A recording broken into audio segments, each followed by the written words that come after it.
Welcome back, ladies and gentlemen. I do want to quickly give this gentleman a shout out. I'm gonna spam the link of his stream several times in chat. Neither of us are rocking delays today. He is streaming his point of view on twitch.tv/Kiwian or Kiwian. Please check him out. It's none other than the Pink Terran Top. So I fumble over all my words today. Yikes. He's also proxying once again. To the top right side, his opponent, the Purple Zerg, Leenock, who, despite scouting, is A, going hatchery first, and B, not going to scout this with his first Overlord, but might just see it with his second Overlord. Oh man, this is gonna be a big old case of the yikes. This does come without gas, so it's not Reapers, it's Marines. It'll be a bunker. I talked about seeing two players from back in the day. It feels crazy nostalgic, and the strategy pick to go with it matches the motif, because this 2 racks and 2 barracks proxies, man, it has been years since this has been really in the standard meta, but we have been seeing this kind of come back into fashion. And wait, oh my god, Leenock doesn't see it. Are you kidding me? Leenock doesn't see the barracks. The Overlord stops shy. He doesn't see the SCV. The hatchery has no vision. Oh my, no! This shouldn't work like this, but it's going to. Yo, Combat King, thank you for that new sub. Glad to have you on board. Also, quick howdy doody. I didn't know Leenock was streaming his matches, but thank you for letting me know, Kuma Diablo. Also, good to see you in chat today too, man. The Marine's running for the bunker. If he gets in, it's good damage. The SCV gets picked off. Confetti popping everywhere though, because units are dying. The other SCV still lives to build that bunker. The Marines are cutting backwards, but truthfully, even just one Marine in a bunker is a pretty big and very annoying threat. He should have killed that SCV. I don't know why he didn't kill that SCV. He dodges out here, realizing what's happening all but too late, and this is looking pretty rough. This poor SCV can't even leave the bunker to repair. He's so low on health. 4 Marines should be able to kite this. Drone's trying to get on top of it. Some focus fire helping get rid of the Zerglings. I love the fact that he is in fact focus firing. Now starting to just stutter step for his life's sake. He's taking out most of the Zerglings. And let's not forget, Leenock's not mining while this goes on. Top is actually kicking ass on the income because he's got workers mining. Leenock has lost so much just pulling away from this. Even after he cleans it up, this is so expensive for him at the end of the day. I wish we weren't using the confetti so we could show you the actual income graph, but salvaging one of the bunkers, losing the other one, I mean, Leenock, his income is just in the absolute gutter right now compared to Top. And Top, he's got the wall off back on his side of the field. He's got double factory. Whoa. Oh no, he's gonna get an Overlord too. It's not quite a supply block, but it will be soon. Soon? Sean Connery coming at you with the cost. I actually don't know what's going on today, guys. I suddenly find that I'm unable to speak correctly. I'm feeling great too. Today's been an awesome day. I got to sit down and watch a lot of the StarCraft 20 stream with like In Control and fam. Like, I was up early. I don't know why my brain's farting out. It feels bad, man. But all right, a little more stutter step as he tries to survive. But confetti popping's gonna be a little bit more like Marine blood at this rate. And I didn't even know it's like a little explosion when they pop off too. That's so sick. I love it. Okay, 1 barracks is going to be coming over here to scout. This is great. It's like an expensive Overlord. The other one goes back home. He'll still need it to build more factories and, more importantly, transform command centers into orbitals. But with 2 factories completed, he doesn't have to waste time for a reactor and wait to get units out. He's going to actually have Hellions ready to greet the Zerglings at the wall. And Leenock, he sees this with the Overlord. Going up here would just be suicidal. Okay, Mr. BaseTradeTV, I also donated too. I think you missed it too because it was on Streamlabs and not Stream Elements. Ah, wait, why do you have that link? I should have replaced all the relative links. There shouldn't be anything on Streamlabs anymore. It's not a problem. I can go check that in a second, but that's why I didn't get an alert for it because, like I said, we're migrating everything over here to Stream Elements. But yeah, $10 from Akuma. Thank you very much, dude.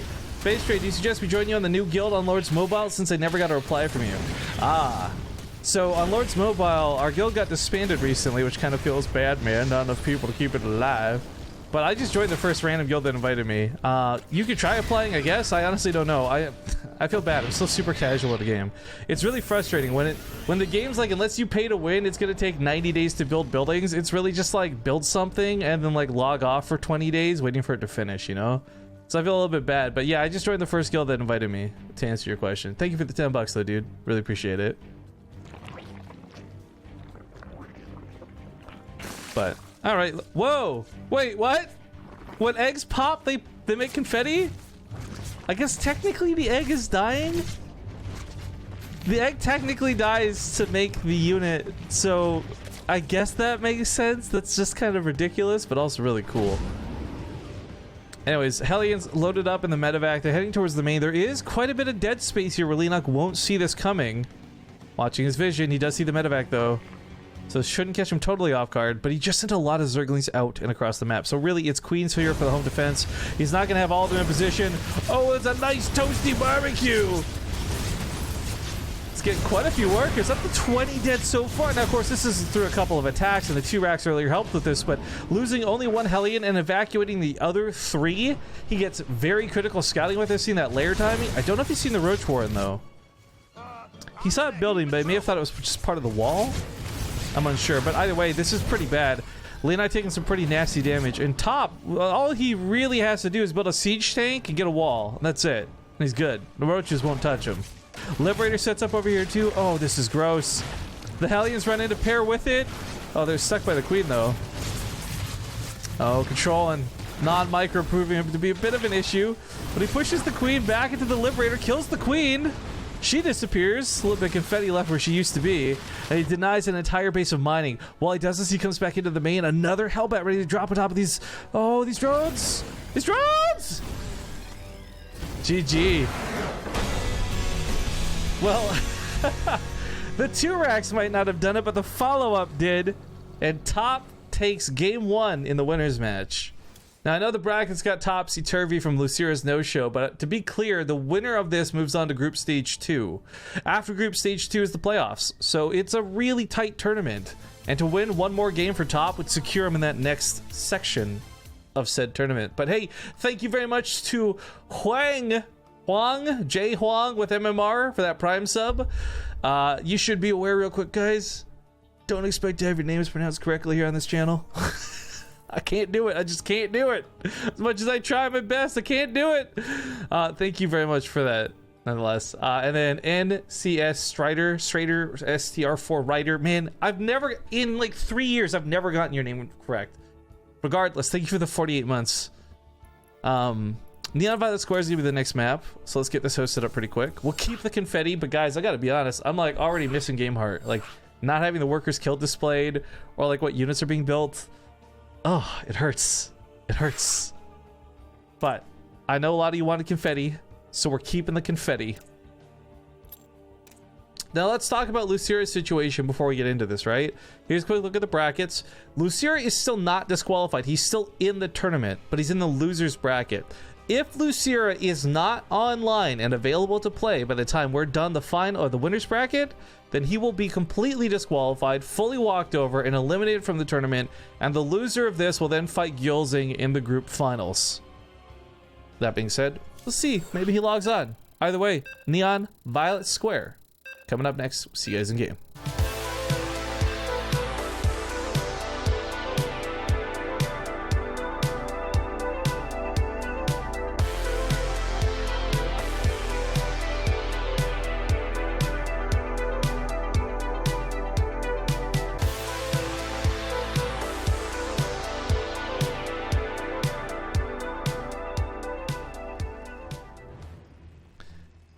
All right, game number 2 kicking off. This guy, he just can't be kept at home. He refuses to stay in his place. In the top left, we have the ever proxying Pink Terran Leenock.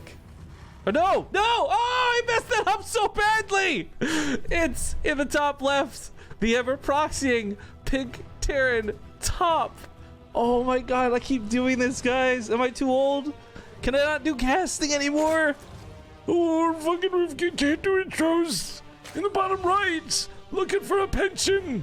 It's none other than the purple Zerg Leenock. But go, little SCV, says chat, as the proxy barracks get set up for round 2. This does get scouted. This is already, the jig is up, the drones are pulled. If the barracks doesn't even complete, then it's game over. See you later. And Top will probably end up just tapping out. He may be bold enough to try and play this through. But wait, does he not see the second barracks?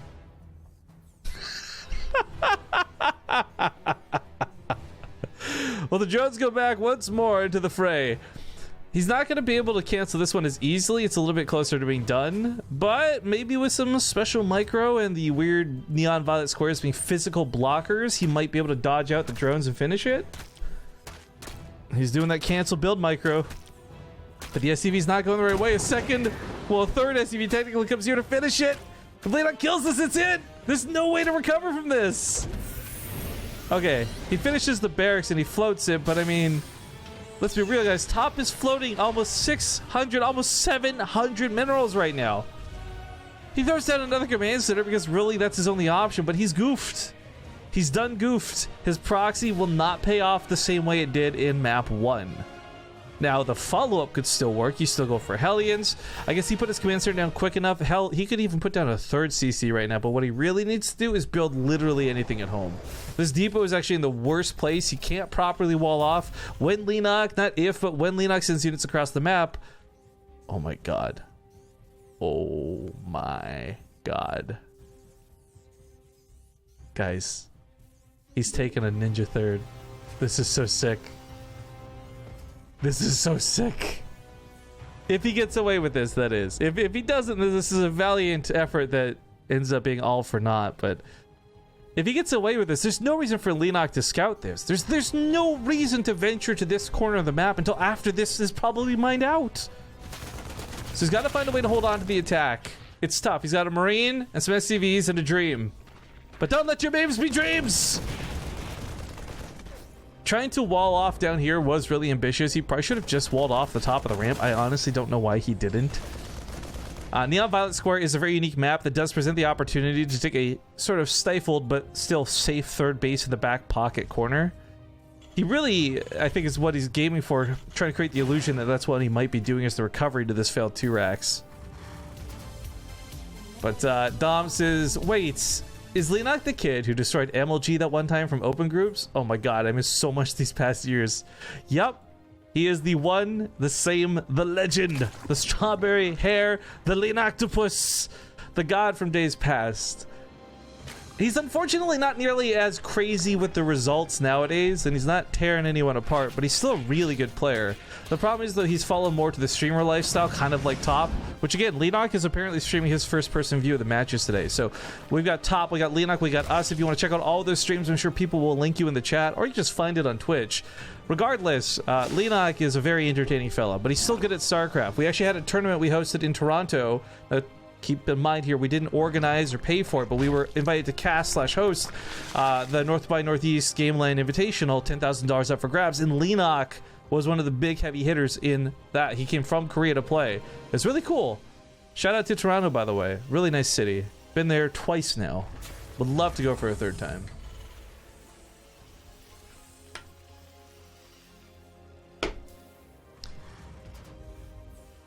Okay, Overseer getting a quick peek at what's going on.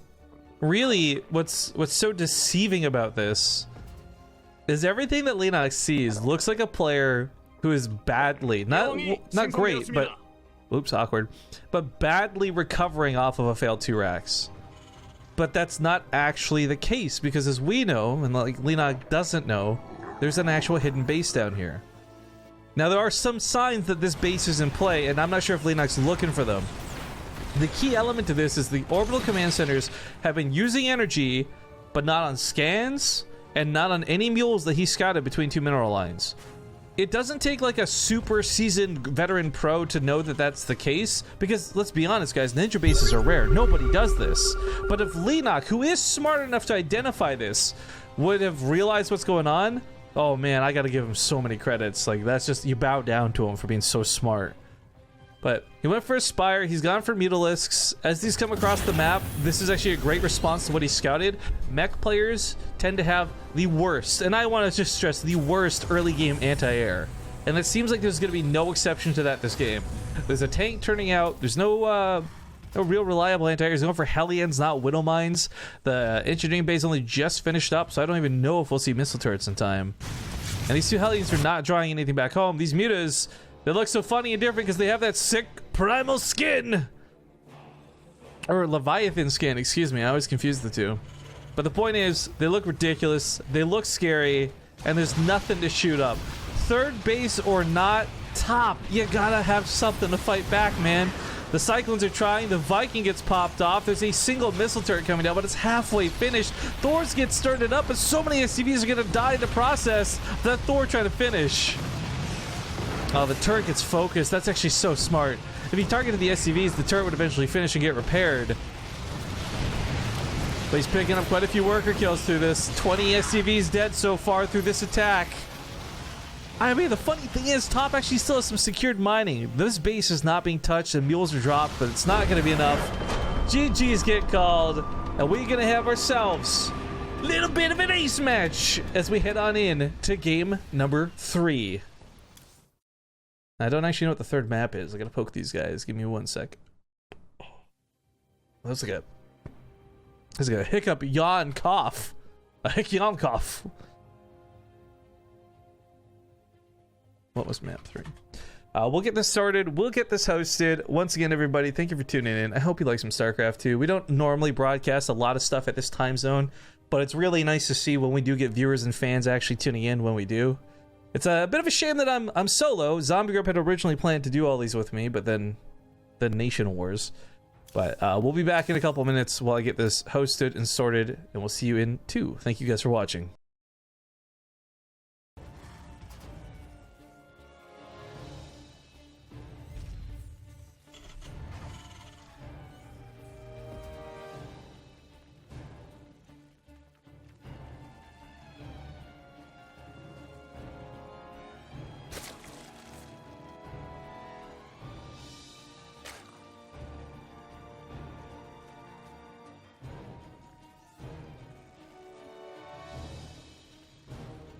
Son of a gun! Muted! Okay. Ladies and gentlemen, welcome back. We're in the winner's match. It's game number 3. Things are tied up 1-1. Spawning in the lower right side. He's staying at home. Oh my crap. It's top. And in the upper left, we have the purple Zerg. His opponent, Leenock. You know what's great though? No delay today. So we don't gotta worry about that being muted for 2 full minutes. Although, I do have to give a moment, a small wag of my finger, and a tisk tisk tisk to you Twitch chat. Yes, you in Twitch chat who is watching this stream. Because while you allowed me to be notified that I was muted just now, none of you notified me that the music was muted during the breaks.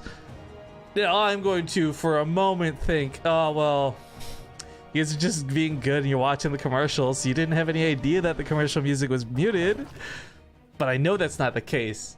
You sick bastards with your Twitch Prime blue and white crowns, gold and black crowns in the chat. I see you.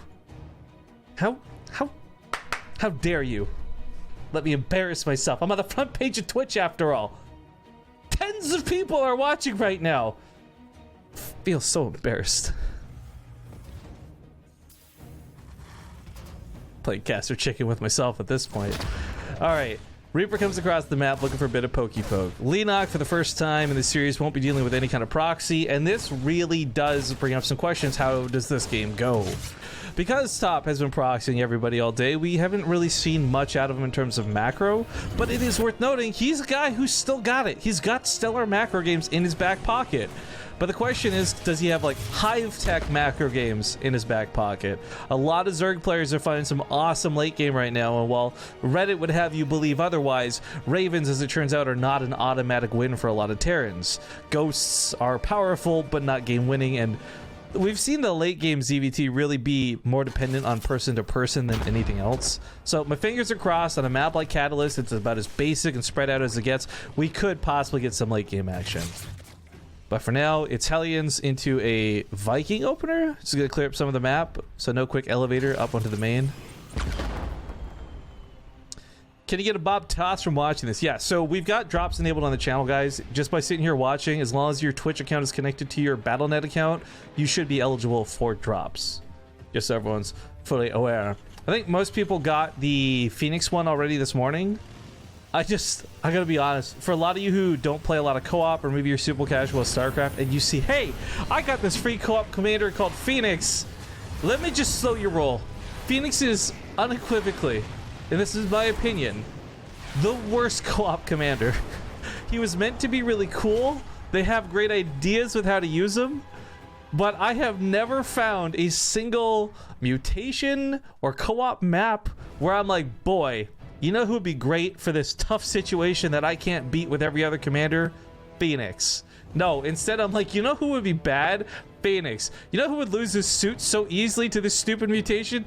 Phoenix. So I warn you, if you are getting into co-op for the first time because you got a free co-op commander, I should A, notify you that all the co-op commanders are free up to level 5, and then B, any other one is way better. Phoenix is the best commander. Fight me, Rifkin. I would, and I'd win because you're using Phoenix. I wouldn't even have to do anything. I could play one-handed, kid. Come at me, Twitch chat. Phoenix is garbage. Put him in the dumpster where he belongs. The dude died to a single Hydralisk in the Brood War campaign. He had charge, and he was a heroic unit, and he died to a non-heroic Hydralisk. Come on. Even his lore sucks. That being said, he does make a pretty cool Dragoon. Alright, the Hellbat attack commences. We have the Banshee with Cloak, so no detection initially, but the Roaches, if they hold this off and the Overseer finishes this morphing, this attack will get shut down. The Banshee was only going to destroy these queens if they couldn't see it coming. Other side of the map, there is a small counter. This should be dealt with, but the commands started getting stalled out. Not being built. It's a little bit dicey, a little bit spicy. Transfuse is keeping these units alive, and looks like Top has been successfully deflected from his attack. Not really worthwhile, but Leenock still takes some pretty nasty losses, you know? 6 drones, a queen, 4 roaches, all of these for 4 Hellbats. Not super great, but this could have been so much worse for him. If I could use Phoenix to 1v1 you, I don't know if I'd win or lose because they suck at 1v1. Well, actually, you guys may have missed it. Last year, I don't know if they'll do it again this year. My fingers are crossed because April Fool's is coming up in a couple days, right? But last year for April Fool's, as well as there was another time they did this too, I don't remember when, they unlocked the co-op mode where you could actually 1v1 other people with co-op commanders. And it was so broken. It was so ridiculously broken. Nowhere close to balance. Games lasted like 5 minutes at most. It was pretty ridiculous, but it was also really fun. So I hope they bring that back again. Then I will 1v1 all of you. I'll re-extend the challenge to come back and fight me. Bring your Phoenix. Bring him on. April 1st of this Sunday. Oh yeah, that's right, because March has 31 days, not 30. I'm so smart. Reaper, go. Oh, he could have denied this base. Okay, well, that's a shame. He does in the process take his own, and it is mech. I guess I didn't touch base on this. We've been so busy shitting on the worst co-op commander in StarCraft 2's history. Sorry. That he has gone mech. And more importantly, he's going Thors. This might be indicative of the way he died last game, shining through a little bit. Very aware that lack of anti-air could get him killed. But Thors are also frankly pretty powerful early on. They come with that armor buff that's been around the game for long enough now. They're tough to chew through. Even units like Roaches don't contest Thors that well. Hellions also gonna have some trouble here if they stay in Hellion form. Hellbat mode, they can push it back, but Confetti left, Confetti right. And a Hellbat and a Hellion have different colored confetti. That's cool. A couple Roaches getting picked off here too. Meanwhile, it looks like a attack in the main, or an attack in the main went off. Didn't kill too many workers by the looks of it, but it did distract Leenock for a small period of time. That being said, these Hellions lose the fight to the Roaches pretty badly. And all that confetti does not mean good times. Top is in some trouble. Thors and Medivacs, they'll keep this from being game-ending damage, Banshee especially, but this has been less than smooth transitioning over to this third. BaseTradeTV, where is the confetti setting? So this is default. If you have no settings changed right now, confetti has been enabled as a celebration for StarCraft's 20th birthday. Which, by the way, that's just, there's some cool things to talk about that. But yeah, 20 years deep, confetti on instead of party hats. If you use like the WCS GameHeart mod or other things, it will disable the confetti, and that's why we're casting today without the WCS mod enabled. So we don't have the Workers Lost countdown or the construction tabs. I'm okay with it though. I think it's a special one day only thing. Or maybe even 1 week only, however long it lasts. When people watch the VODs of this, let's be honest, no one's gonna watch the VODs of this. Nobody watches our VODs. We have 3,000 people tune into a broadcast and then like 200 views on YouTube, right? But if anyone watches the VOD of this, they can celebrate the confetti for the rest of time. Command Center, the third driven off. This base not getting much done. He does snipe. Wait, that was a hive. That wasn't even a hatchery or a lair. He snipes the hive. That's a pretty big deal. If you can turtle up at home, maybe this actually isn't so bad for top. These Thor drops are doing a tremendous amount of damage. A little bit of awkward lack of micro, though, gets them stuck, separated, so they don't get to focus fire. But sniping that hive is a big tech reset. It takes a long time to rebuild the lair. Then, of course, off the lair, you got to rebuild the hive. This did get a couple Vipers out before it all went down, but still, a big tech reset nonetheless. That being said, Casual taking another base. This is his 5th. Technically 4th. Not so bad for Leenock. Top was driven off, as we saw. He takes a planetary over there and keeps the orbital for the left side. He's trying to bounce back into this.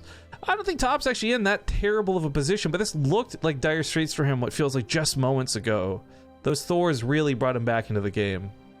I don't know if he's crazy enough to actually drop some mules down. Maybe repair these Thors, but he's going for the spawning pool slam. That's gonna suck. Our VOD's being uploaded again? It's been a few weeks. Yeah, so our YouTube editor, Joey, I can't remember, there's an official name to this. Someone in chat may know about it, but there's this thing where folks who are Jewish get to like go to Jerusalem once in their life or something is paid for by other Jews, or I don't know the details of it, but he took that trip and had a blast from what I understand, but he's back and he's doing our YouTube once again, so I'm glad to have him back, but that's why VODs were missing for a little bit of time, but they'll be back to the more regular uploads here shortly. Birthright, is that what it's called? Okay, there you go. Yeah, I'm sorry guys, I am not up and with it. I don't know the terminologies for things, but thank you. Anyways, yeah, Joey's a really great guy, and I'm glad to hear he had a good time. He told me he was taking time off well beforehand, so we weren't too worried about it. I mean, the reality is, like, I could whine and lament, but there are YouTubers out there who get like hundreds of thousands of views on videos and come to Twitch and barely break like 100. Here we are on Twitch. I'm currently sitting at 4,058 views of me speaking, complaining like this is some kind of big deal. Nah, dudes, we made it. Twitch is the cool place to be. But there's some big things that have been happening while I've been getting super off topic and super distracted. Both the Thors got picked off. That's devastating because that was Top's counterattack damage. No matter Hellion run-bys, tank pushes would do what those Thors were doing. And these Vipers, they can abduct some of the tanks. They can blinding cloud them even. This takes away a lot of the defense. And Top was putting down those command centers here on location, so he has to take this fight. He can't just lift it and run away. Blue Flame Hellions can maybe deal with the Hydras, but he's got to chew through the Roaches first. That's the job of these tanks. I'm glad he goes back from Hellbats into Hellions. By the way, Hellions are going to be way better in this sort of situation. Blue Flame plus their speed lets them get on top of those Hydras, but wait a minute. He pulled them away to go for a counter. He's not actually sitting at home to turtle. He says, my tanks will hold. He's got faith in the tanks for the defense. They're not looking so hot, but he's gone to split up between 3 bases. There's a lot of drones waiting to die. Some spines protect the upper right, so it won't be so easy to grab these kills. These guys end up focusing on the Hydra den by mistake, and that worker kill count's going up on both sides of the field. Okay, this is looking good. Getting close to 30. Fries a lot of these drones alive. Blue Flame's good for just this purpose, but while he dives down here and finds some more, Leenock is getting down to 66 workers. This isn't so great because his army's kind of expensive. It's not easy to replace. This income is very vital to him. Last thing he wants to do is have to make the 16 drones he just made instead of more Hydras or instead of more Roaches. But because he took such a good army fight on this side of the field, he was really given the freedom to make those Roaches, to make those Hydras. And he comes in for an attack. The planetary, if it was with those tanks, I guarantee you this would hold. But, oh, tries to sneak by. This was ambitious. You know, they say brave is another word for stupid. And these are some really brave Hellions coming across the map. But if they get the kills before they get cleaned up, it all becomes worthwhile. However, it doesn't appear they're going to get that many more workers. And Leenock's still sitting on 77. Oh, so casual and oh, so cool. Got Corruptors coming out next, and those, of course, lead into what is eventually going to be Broodlords for our Zerg. Purple Zerg, Leenock looking fantastic here when it comes to this late game. And it did draw the question, like, how would Top handle the late game? Top is a guy who was a little more of a wild card when it came to guessing what this would look like. A lot of missile turrets and a lot of Vikings. This will sort the Vipers, but it won't deal with the Corruptors, and it certainly won't deal with the Broodlords. Vipers are both gone, but they landed Blind Cloud. Several of the tanks get picked off, and now it's just the Planetary. Some reinforcements from the top side looking to get in here, but they're not going to be in range of all of this. Big surround on the Planetary, no building armor, it's going to fall. This was a crucial base for Top. He was already struggling to supply in such a big way. Now the army's getting cleaned up too. Hydra's just walking into the dead zone of the tanks. They don't care. And Leenock is looking to escape this group in first place at this rate. Now the Vikings land. It is a last-ditch effort. Little does he know, though, there's more he's going to need these Vikings for later. An ambitious nuke also starts up, but I don't know, guys. If Top wins through a nuke, yeah, it would be a miracle. GG's get called, and Leenock takes the series 2-1, which also means he's going to escape the group in first place, and he's done playing games today, so he can go do whatever it is he'd like to do to finish his day. I believe he is streaming, so as I said, if you guys want to check out Leenock's stream, that would be really cool. But this does leave us with that really awkward question of, has Lucira showed up yet? If Lucira is not here by the time I'm done updating this graphic and tabbing back into the game, then he is officially disqualified, and it's going to be given some pretty severe warnings for his no-show. Because like I said, it's one thing to not show up, it's another to say you're going to show up and then not show up. Leenock apparently said on his stream tomorrow's his birthday. Yo, guys, go wish Leenock a happy birthday from BaseTradeTV. Do it. But we're gonna go to commercials. I really don't think Lucira is gonna show up at this rate. I don't have faith in him. So it is likely gonna be a rematch of Top versus Gyolzing in that grand finals. But we'll see momentarily, guys. Thank you for watching. Be back soon.